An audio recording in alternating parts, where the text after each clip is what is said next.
Hello dear friends, പുതിയൊരു വീഡിയോയിലേക്ക് എല്ലാവർക്കും വീണ്ടും സ്വാഗതം. ഇന്ന് നമ്മുടെ റെസിപ്പി നല്ല എരിവുള്ള നാടൻ മിക്സ്ചറാണ്. നമുക്ക് എളുപ്പത്തിൽ വീട്ടിൽ തന്നെ തയ്യാറാക്കാവുന്നതേ ഉള്ളൂ. എങ്ങനെയാണ് തയ്യാറാക്കുന്നതെന്ന് നോക്കിയാലോ. ആദ്യമായി ഇതിനു വേണ്ടിയിട്ടുള്ള സേവ് തയ്യാറാക്കിയെടുക്കാം. അത് ഞാൻ 2 പാത്രത്തിലായിട്ടാണ് തയ്യാറാക്കിയെടുക്കുന്നത്. ഒരു പാത്രത്തിൽ 2 കപ്പ് കടലപ്പൊടി ആദ്യം ഇട്ട് കൊടുക്കാം. അതേപോലെ മറ്റൊരു പാത്രത്തിൽ 1.5 കപ്പ് 240 ml കപ്പാണ്, 1.5 കപ്പ് കടലപ്പൊടിയും ഇട്ട് കൊടുക്കാം.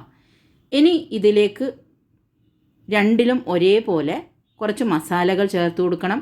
1/2 ടീസ്പൂൺ മഞ്ഞൾപ്പൊടി, 1 ടീസ്പൂൺ മുളക് പൊടി നിങ്ങളുടെ എരിവിനനുസരിച്ച് ഇട്ട് കൊടുക്കാം. 3 ടേബിൾ സ്പൂൺ അരിപ്പൊടി ചേർത്ത് കൊടുക്കാം.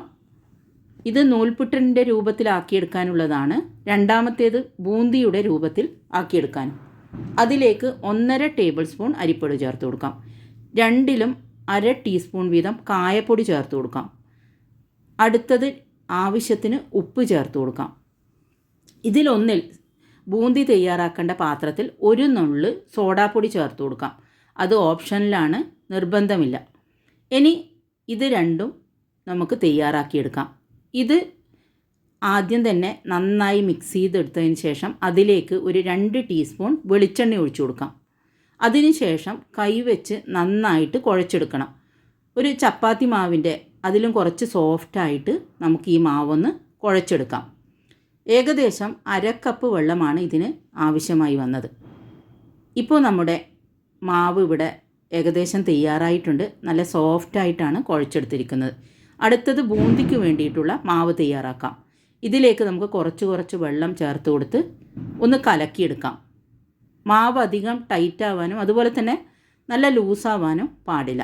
ഒരു മീഡിയം രൂപത്തിലായിരിക്കണം ഇതിൻ്റെ മാവ് തയ്യാറാക്കേണ്ടത്.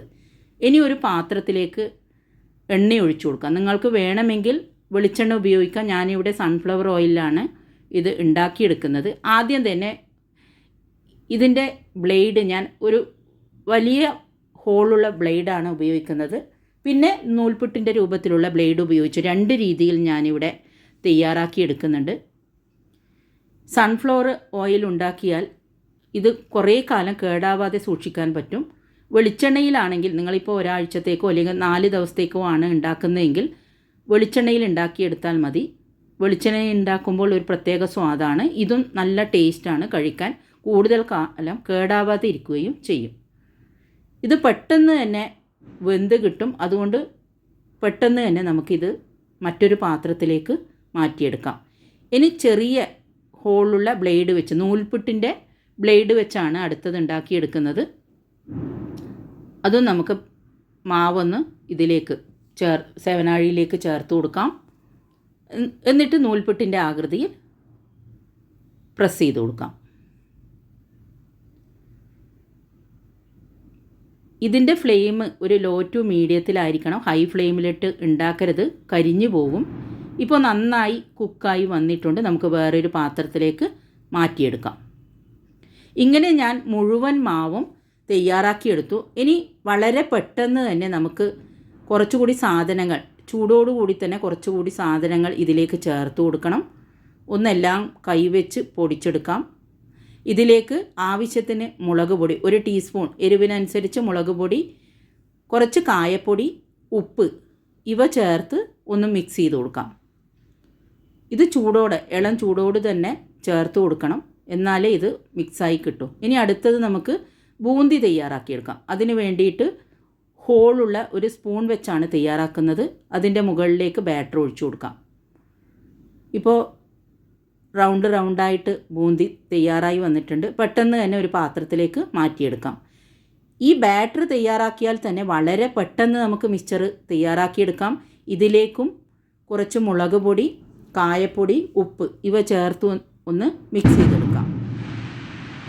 ഇനി അടുത്തതായിട്ട് 1 കപ്പ് നിലക്കടല എണ്ണയിലിട്ട് വറുത്തെടുക്കാം.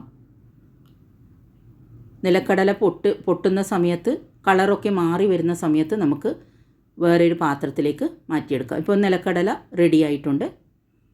ഇനി പൊട്ടുകടല, ഒരു കപ്പ് പൊട്ടുകടലയാണ്. ഇത് വറക്കേണ്ട ആവശ്യമില്ല. അതേ രൂപത്തിൽ തന്നെ നമുക്ക് അതിലേക്ക് ചേർത്ത് കൊടുക്കാം.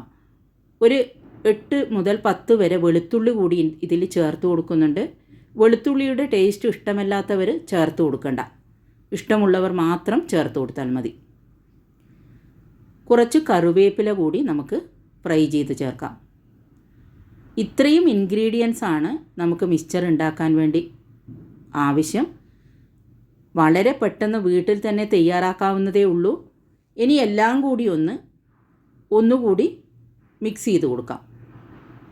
നിങ്ങൾക്കിപ്പോൾ കണ്ടാൽ മനസ്സിലാവും, നല്ല അടിപൊളി മിക്സ്ചറാണ്, എരിവുള്ള മിക്സ്ചറാണ് ഇവിടെ തയ്യാറായി വരുന്നത്. ഇതിലേക്ക് കുറച്ചുകൂടി ഉപ്പും മുളക് പൊടിയും ചേർത്ത് കൊടുക്കാം.